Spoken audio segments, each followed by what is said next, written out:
चलो चलो। Hello students, जैसा कि हमने बताया था परसों कि किसी भी रासायनिक अभिक्रिया को रासायनिक समीकरण के रूप में प्रदर्शित करने के लिए हमें अणुसूत्रों की आवश्यकता होती है और किसी यौगिक का अणुसूत्र लिखने के लिए सर्वप्रथम तत्व का प्रतीक, उसके बाद उस तत्व की संयोजकता और फिर उनकी संयोजकताओं को एक दूसरे के नीचे दाएं तरफ लिखा जाता है। तो बात संयोजकता की चल रही थी। आपसे बताया था कि किसी तत्व के संयोग करने की क्षमता को संयोजकता कहते हैं। जैसे कि हमारे शरीर में दो भुजाएं हैं, तो हम एक व्यक्ति दो व्यक्तियों को पकड़ सकता है, इसलिए हमारी संयोजकता जैसे कि 2 हो सकती है। इसी प्रकार से ऑक्टोपस होता है, उसके 8 भुजाएं होती हैं और 8 भुजाएं होने के कारण वो 8 वस्तुओं से संयोग कर सकता है, 8 वस्तुओं से जुड़ सकता है। अतः हम ऑक्टोपस की संयोजकता को 8 कह सकते हैं। इसी प्रकार से प्रत्येक तत्व की संयोग करने की निश्चित क्षमता होती है और किसी तत्व की संयोग करने की क्षमता को ही हम संयोजकता कहते हैं। अब संयोजकता ज्ञात करने के लिए 3 तरीके हमने बताए थे। सबसे पहला तरीका तो ये इलेक्ट्रॉन विन्यास के आधार पर, इलेक्ट्रॉनिक विन्यास के आधार पर, यानी किसी तत्व का जब इलेक्ट्रॉनिक विन्यास लिखते हैं तो उस परमाणु के सबसे बाहरी कोश में जितने इलेक्ट्रॉनों की संख्या होती है वही उसकी संयोजकता होती है। या किसी तत्व का परमाणु अपना अष्टक पूरा करने के लिए जितने इलेक्ट्रॉन लेता है या जितने इलेक्ट्रॉन देता है या जितने इलेक्ट्रॉनों की साझेदारी करता है वही उसकी संयोजकता होती है। या तीसरा ये भी हो सकता है आवर्त सारणी के आधार पर, जिसको परसों बता चुका हूं मैं, किसी की पहले और दूसरे वर्ग के जो तत्व हैं उनकी संयोजकता 1 और 2 होती है। पहले वर्ग के तत्व जिसमें हाइड्रोजन, लिथियम, सोडियम, पोटेशियम आदि तत्व होते हैं, उनकी संयोजकता सभी तत्व, एक वर्ग में आने वाले सभी तत्वों की संयोजकता समान होती है। ये आप पहले पढ़ चुके हैं। तो पहले वर्ग में आने वाले सभी तत्वों की संयोजकता 1 होती है। इसी प्रकार से दूसरे वर्ग जैसे कि बेरिलियम, मैग्नीशियम, कैल्शियम, स्ट्रोंशियम आदि, इन सभी तत्वों की संयोजकता 2 होती है। इसी प्रकार से 13वें वर्ग में आने वाले तत्वों की संयोजकता 3 होती है। 14वें वर्ग में आने वाले तत्वों की संयोजकता 4 होती है। 15वें वर्ग में आने वाले तत्वों की संयोजकता वापस 15वें वर्ग में आने वाले तत्वों की संयोजकता 3 या फिर 5 होती है और 16वें वर्ग में आने वाले तत्वों की संयोजकता 2 होती है। 17वें वर्ग में आने वाले तत्वों की संयोजकता 1 होती है और 18वें वर्ग में आने वाले तत्वों की संयोजकता 0 होती है, क्योंकि वो उत्कृष्ट गैसें होती है। अब इलेक्ट्रॉनिक विन्यास के आधार पर किसी तत्व की संयोजकता किस प्रकार से ज्ञात कर सकते हैं, तो इसके लिए हमें पता होना चाहिए कि प्रत्येक तत्व के परमाणु के कोश में इलेक्ट्रॉनों की संख्या निश्चित होती है और नील्स बोहर ने यह बताया कि किसी भी कोश में अधिकतम इलेक्ट्रॉनों की संख्या का सूत्र 2n² होता है। किसी भी कोश में अधिकतम इलेक्ट्रॉन बराबर कितने होते हैं? 2n²। यहाँ n क्या है? यहाँ n कोश की संख्या, नंबर ऑफ ऑर्बिट, कोश की संख्या। इस आधार पर हम कह सकते हैं कि पहला कोश, यानी कि जब n बराबर 1 हो तो जब n बराबर 1 हो तो अधिकतम इलेक्ट्रॉन, यानी कि k कोश में n बराबर 1 या k कोश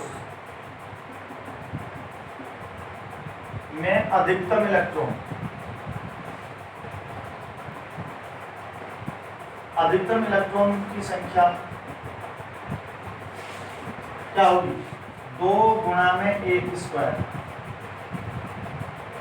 बराबर 1 एकम 1 गुणा 2 बराबर, यानी कि पहले कोष में अधिकतम इलेक्ट्रॉनों की संख्या 2 हो सकती है, 2 से अधिक नहीं। और जब n बराबर 2 यानी कि दूसरा कोष, या इसको एल कोष भी कहते हैं, एल कोष में अधिकतम इलेक्ट्रॉनों की संख्या कितनी होगी, 2 गुणा में 2 स्क्वायर बराबर 2 दूनी 4 दूनी 8 इलेक्ट्रॉन होगी। दूसरे कोष में अधिकतम 8 इलेक्ट्रॉन हो सकते हैं। अब तीसरे कोष में n बराबर 3 या m कोष में, m कोष में अधिकतम इलेक्ट्रॉनों की संख्या कितनी होगी, बराबर 2 गुणा में 3 स्क्वायर बराबर 3 3 9 गुनी 18 इलेक्ट्रॉन होंगे, 18 इलेक्ट्रॉन। इसी प्रकार से n बराबर 4 या n कोष में, n कोष में अधिकतम इलेक्ट्रॉनों की संख्या बराबर 2 गुणा में 4 स्क्वायर बराबर 4 चौके 16 दूनी 32 इलेक्ट्रॉन होंगे, यानी चौथे कोष में 32 इलेक्ट्रॉन होंगे। तो इस आधार पर हमें पता चल जाता है कि किसी कोष में अधिकतम इलेक्ट्रॉनों की संख्या कितनी होगी। अब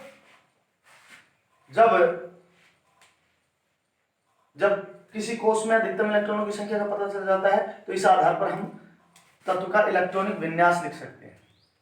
अब हमें किसी तत्व में उपस्थित इलेक्ट्रॉनों की संख्या का पता कैसे चलेगा कि किसी परमाणु में कुल इलेक्ट्रॉनों की संख्या कितनी है, इस आधार पर हमें परमाणु क्रमांक की आवश्यकता होती है। किसकी आवश्यकता होती है, परमाणु क्रमांक।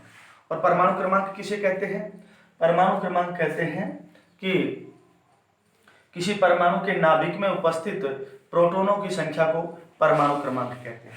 ये समझ रहे हैं, पहले कोष में अधिकतम 2 इलेक्ट्रॉन, दूसरे कोष में अधिकतम 8 इलेक्ट्रॉन हो सकते हैं, तीसरे कोष में अधिकतम 18 इलेक्ट्रॉन हो सकते हैं, और चौथे कोष में अधिकतम 32 इलेक्ट्रॉन हो सकते हैं।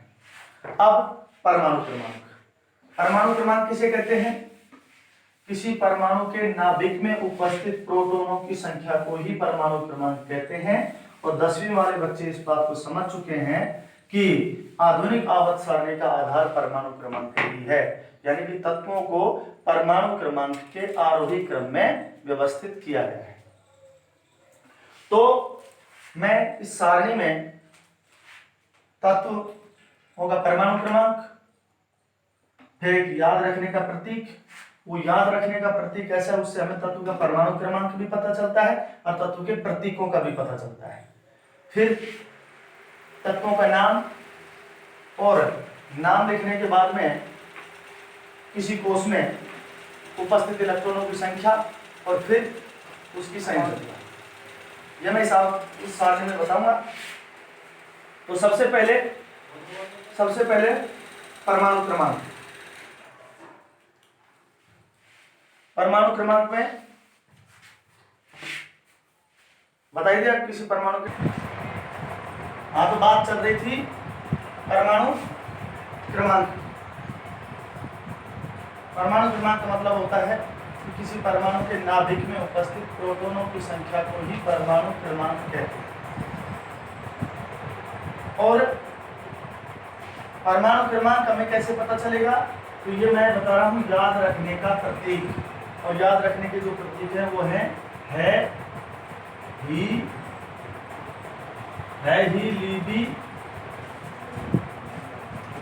लीबी, बकनाओ खन्नी, बकने ओ खन्नी, ना मग,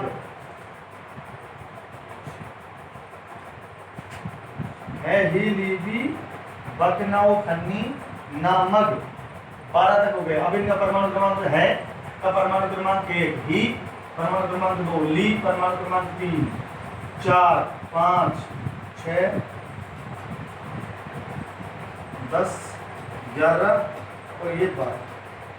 मैग्नीशियम तक 12 तक हो गए, यानी मैग्नीशियम का परमाणु क्रमांक 12 हो गया। अब इन याद रखने वाले प्रतीकों से हमें तत्व का परमाणु क्रमांक याद होगा, परमाणु क्रमांक का पता चल जाता है। और आप जानते हैं कि परमाणु क्रमांक किसी परमाणु के नाभिक में उपस्थित प्रोटॉनों की संख्या होती है। और ये भी आप जानते हैं कि किसी उदासीन परमाणु में जितना प्रोटॉन होते हैं, जितनी संख्या में प्रोटॉन होते हैं उतनी ही संख्या में इलेक्ट्रॉन होते हैं। तो परमाणु क्रमांक से परमाणु क्रमांक 1 पता चल गया। इसका मतलब इस परमाणु के नाभिक में 1 प्रोटॉन है और 1 प्रोटॉन है तो इसमें इलेक्ट्रॉन भी 1 होगा। और जब हमें इलेक्ट्रॉन का पता चल जाएगा तो उससे हम तत्व का इलेक्ट्रॉनिक विन्यास भी लिख देंगे। तो यहाँ पर आ जाएगा अब तत्व का ओरिजिनल जो प्रतीक है, जो वास्तविक प्रतीक है, जो बर्जीलियस ने दिया था, वो लिख रहा हूँ। पहला परमाणु क्रमांक याद रखने प्रतीक है, और है का अंग्रेजी में जो उच्चारण होता है वो H होता है। H, ही HE, ली LI, बी BE, बै केवल B, कै C, नै N, O है F, नी NE, ना NA और मग MG। अब इनसे तत्व का नाम है का मतलब हाइड्रोजन,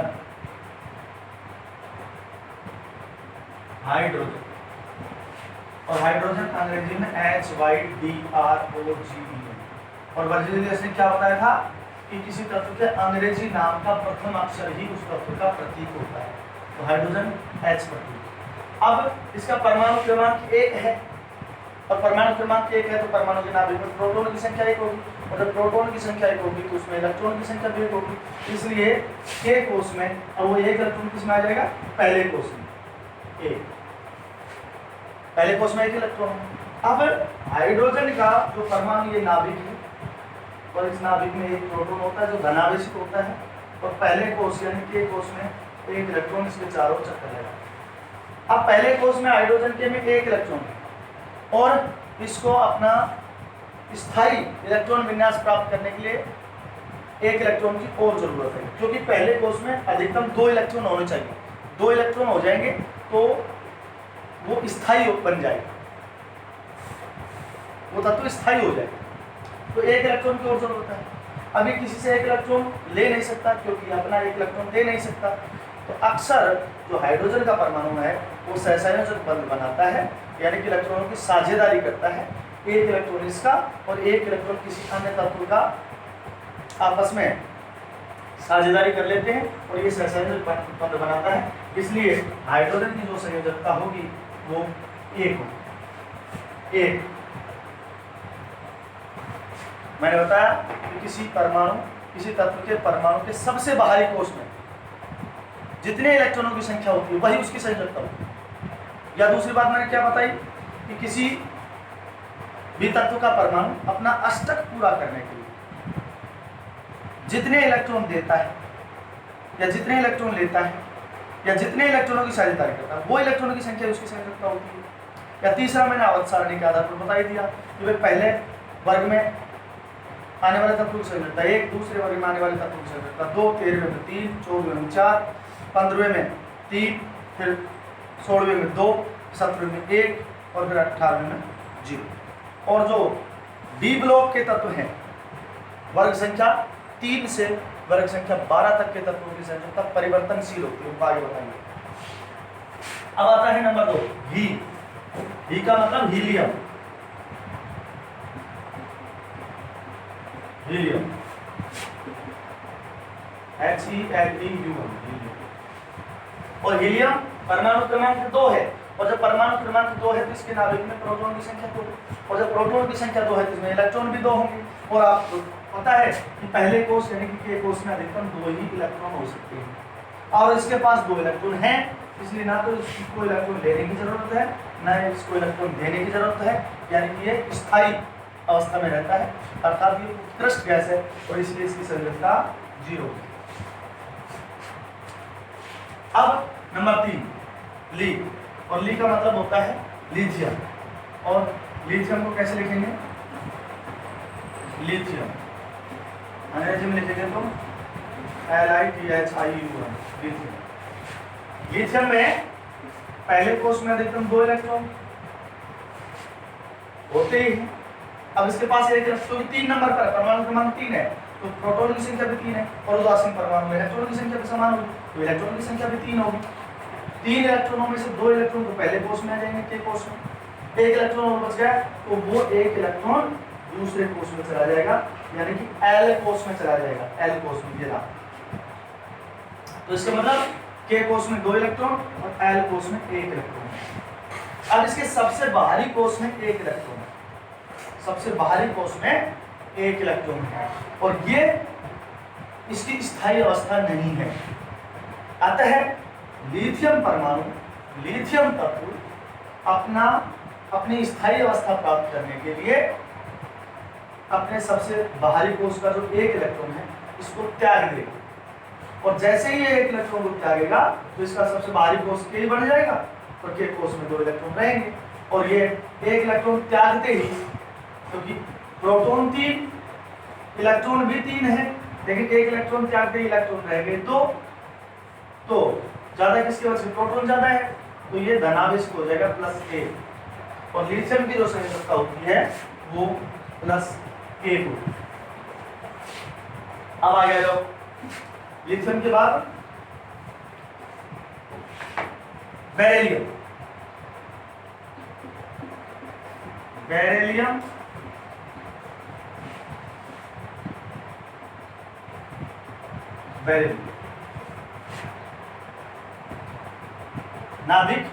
नाभिक में 4 प्रोटॉन, क्योंकि परमाणु क्रमांक 4 है, तो 4 और 4 इसमें इलेक्ट्रॉन होते हैं, तो पहले कोष में यानी के कोष में 2 इलेक्ट्रॉन और 2 और बच गए, तो एल कोष में चले जाएंगे।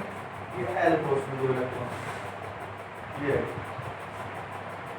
अब के कोष में 2 इलेक्ट्रॉन, एल कोष में भी 2 इलेक्ट्रॉन, यानी कि सबसे बाहरी कोष में 2 इलेक्ट्रॉन है, और जब सबसे बाहरी कोष में 2 इलेक्ट्रॉन है तो जो बाहरी कोष में जितने इलेक्ट्रॉनों की संख्या होती है वही उसकी संयोजकता होती है। तो और ये अपने 2 इलेक्ट्रॉनों को त्याग देगा, तो 2 इलेक्ट्रॉन त्यागते ही धनावेशित हो जाएगा, क्योंकि इसमें प्रोटॉन 4 है और इलेक्ट्रॉन भी 4 है, लेकिन 2 इलेक्ट्रॉन त्याग रहा है, तो इलेक्ट्रॉन से कितनी बची? 2, आता है इस पर प्लस के 2 आवेश आ जाएंगे, और इसकी संयोजकता +2 ही होगी, +2। इसके बाद में आता है बोरोन।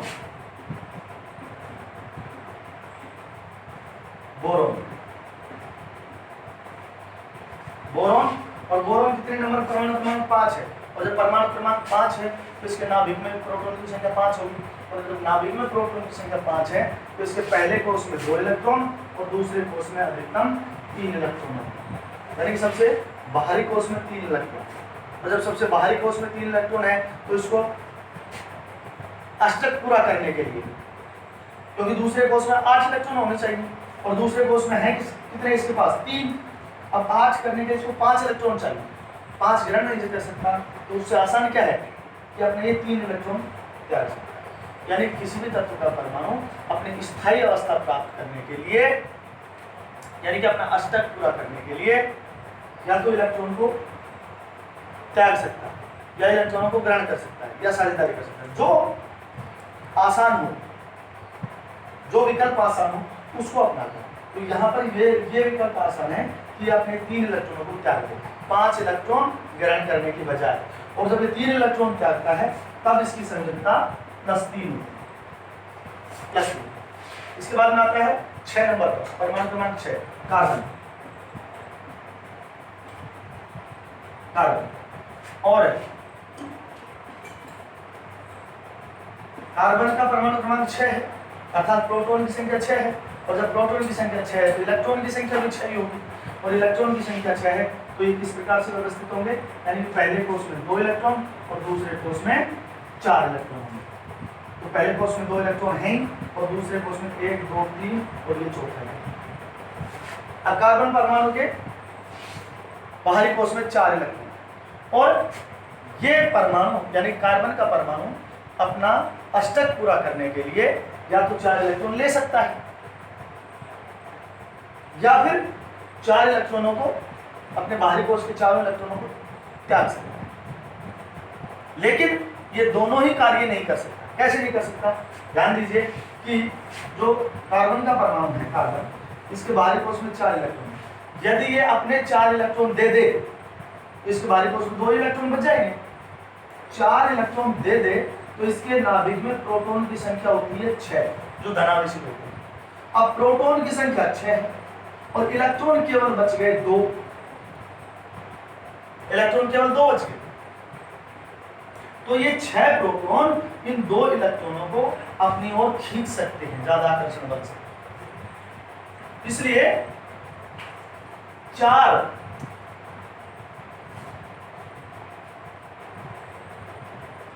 आवेश वाला धनायन बनाने के लिए कार्बन को बहुत अधिक ऊर्जा की आवश्यकता होगी, जो संभव नहीं है। या फिर दूसरा विकल्प है कि ये 4 इलेक्ट्रॉन ग्रहण कर ले, और जब 4 इलेक्ट्रॉन ग्रहण करता है तो इसके नाभिक में प्रोटॉन की संख्या 6 है और इसके पास इलेक्ट्रॉन की संख्या भी 6 है, और 4 इलेक्ट्रॉन ये किसी अन्य परमाणु से ले ले तो इसके पास इलेक्ट्रॉनों की संख्या हो जाएगी टोटल 10, और 6 प्रोटॉन वाले नाभिक के लिए 10 इलेक्ट्रॉनों को संभाल पाना मुश्किल है, क्योंकि ज्यादा बड़ा कुनबा हो जाएगा। तो ये 6 प्रोटॉन इनको बांधे नहीं रख सकते 10 इलेक्ट्रॉन, इसलिए ये 4 आवेश वाला ऋणायन भी नहीं बना सकता। तो फिर विकल्प क्या बच गया? ना तो इलेक्ट्रॉन देकर धनायन बना सकता है, ना 4 इलेक्ट्रॉन ग्रहण करके ऋणायन बना सकता है। तो तीसरा विकल्प रहेगा कि ये इलेक्ट्रॉनों की साझेदारी कर सकता है। और साझेदारी किस प्रकार से करता है, मैं आपको उदाहरण बताऊं कि जैसे एक यौगिक होता है मैथेन में कार्बन के पास और जो साझेदारी होती है वो सिर्फ बाहरी कोश के इलेक्ट्रॉनों की होती है। जो सबसे बाहरी कोश में इलेक्ट्रॉन होते हैं उनकी साझेदारी होती है मात्र। तो जो कार्बन है इसके बाहरी कोश में 4 इलेक्ट्रॉन है, ये 4 इलेक्ट्रॉन, और हाइड्रोजन के पास बाहरी कोश में केवल 1 इलेक्ट्रॉन। तो कार्बन का जो परमाणु है अपने प्रत्येक इलेक्ट्रॉन से हाइड्रोजन और हाइड्रोजन के 1 इलेक्ट्रॉन से साझेदारी कर लेता है। ऐसा 1 इलेक्ट्रॉन हाइड्रोजन का और 1 कार्बन का। इसी प्रकार से इस इलेक्ट्रॉन से भी 1 हाइड्रोजन का 1 कार्बन का। इसी प्रकार से इस इलेक्ट्रॉन से भी हाइड्रोजन के 1 इलेक्ट्रॉन से साझेदारी करता है, इससे साझेदारी करता है। इस प्रकार कार्बन के बाहरी कोश में भी 2, 2, 4, 2, 6, 2, 8 इलेक्ट्रॉन हो जाते हैं, और प्रत्येक हाइड्रोजन के बाहरी कोश में भी 2 इलेक्ट्रॉन हो जाते हैं। तो हाइड्रोजन भी स्थायी और कार्बन भी स्थायी, और इस प्रकार से यौगिक बन जाता है CH2। इस प्रकार से हमारे चारों जो विभिन्न प्रकार के यौगिक पाए जाते हैं उन यौगिकों का निर्माण होता है, या तो इलेक्ट्रॉन देने से, या ग्रहण करने से, या साझेदारी करने से, और इसको कहते हैं मैथेन, जो CNG में प्रमुख रूप से पाया जाता है। इसके बाद में आता है कार्बन की जो संयोजकता होगी ना प्लस की होगी ना माइनस की, और कार्बन की सहसंयोजक, क्योंकि सहसंयोजक यौगिक बनाता है ज्यादातर, तो इसकी संयोजकता होगी 4। इसके बाद अब आपकी समझ में आ गया होगा। इसके बाद नंबर 7 नाइट्रोजन, और नाइट्रोजन में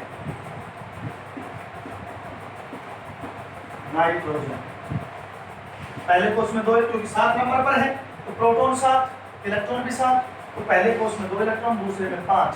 अब दूसरे कोश में 5 इलेक्ट्रॉन हो गए, तो अब ये 5 इलेक्ट्रॉन दे नहीं सकता। 3 इलेक्ट्रॉन लेना आसान है, बाहरी कोश में 8, दूसरे कोश में 8 इलेक्ट्रॉन होना चाहिए, तो 8 करने के लिए इसको 3 इलेक्ट्रॉन की जरूरत है। तो ये 5 देने के बजाय 3 इलेक्ट्रॉन ग्रहण कर लेगा। और जब नाइट्रोजन के पास चूंकि प्रोटॉन 7 है और इलेक्ट्रॉन भी 7 है, लेकिन 3 इलेक्ट्रॉन ग्रहण कर लेगा तो इलेक्ट्रॉन हो जाएंगे 10। तो जब 10 इलेक्ट्रॉन है ऋणावेशी और धनावेशी प्रोटॉन है 7, तो इसकी संख्या हो जाएगी -3। क्या हो जाएगी? -3। ठीक इसी प्रकार से ऑक्सीजन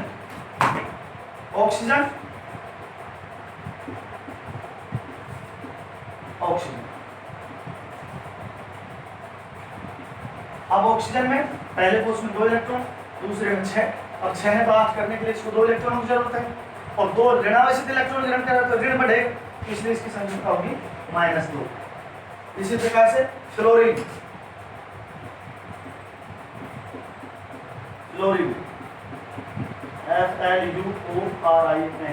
फ्लोरीन 9 नंबर पर है फ्लोरीन, परमाणु क्रमांक 9 है, तो प्रोटॉन 9, इलेक्ट्रॉन भी 9, तो पहले कोर्स में 2 इलेक्ट्रॉन, दूसरे में 7 इलेक्ट्रॉन। अब इसको 8 इलेक्ट्रॉन पूरा करने के लिए 1 इलेक्ट्रॉन की जरूरत है, और 1 इलेक्ट्रॉन ग्रहण करेगा यानी ऋण ग्रहण करेगा, तो इस पर ऋण आवेश आ जाएगा और इसकी संयोजकता -1 होगी। इसके बाद 10 नंबर पर है neon. Neon neon NEON, neon. और नियोन में 10 नंबर पर परमाणु क्रमांक 10 है, तो प्रोटॉन की संख्या 10 होगी, सीधी सी बात है। और तो जब प्रोटॉन की संख्या 10 है तो इलेक्ट्रॉन भी 10 होंगे, तो पहले कोर्स में 2 इलेक्ट्रॉन, दूसरे में 8 इलेक्ट्रॉन, और दूसरे कोर्स में 8 ही होने चाहिए, इसलिए ना इसको इलेक्ट्रॉन लेने की जरूरत है ना देने की जरूरत है, इसलिए इसकी संयोजकता 0 होगी, और ये उत्कृष्ट गैस कहलाएगा। क्या करेगा? उत्कृष्ट गैस। इसके बाद नंबर 11 पर Na, ना, और ना प्रतीक है सोडियम का। अंग्रेजी में इसका नाम सोडियम है, लेकिन लैटिन भाषा में इसको नाइट्रियम कहते हैं, नाइट्रियम। और नाइट्रियम 11 नंबर पर है, तो 11 ही इलेक्ट्रॉन होंगे, तो पहले कोर्स में 2 इलेक्ट्रॉन, दूसरे में 8 इलेक्ट्रॉन, और बच गया 1 इलेक्ट्रॉन, और वो तीसरे कोर्स में चला जाएगा, क्योंकि दूसरे में अधिकतम 8 ही हो सकते हैं, तो तीसरे कोर्स में 1 इलेक्ट्रॉन, यानी सबसे बाहरी कोर्स में 1 इलेक्ट्रॉन है, तो इसकी संयोजकता होगी +1। इसको क्या देगा? 1 की संयोजकता। तो आज के लिए इतना ही, क्योंकि समय की एक सीमा होती है, इससे ज़्यादा लोड होने में समय लगेगा, इसलिए और बाकी कल बताएं।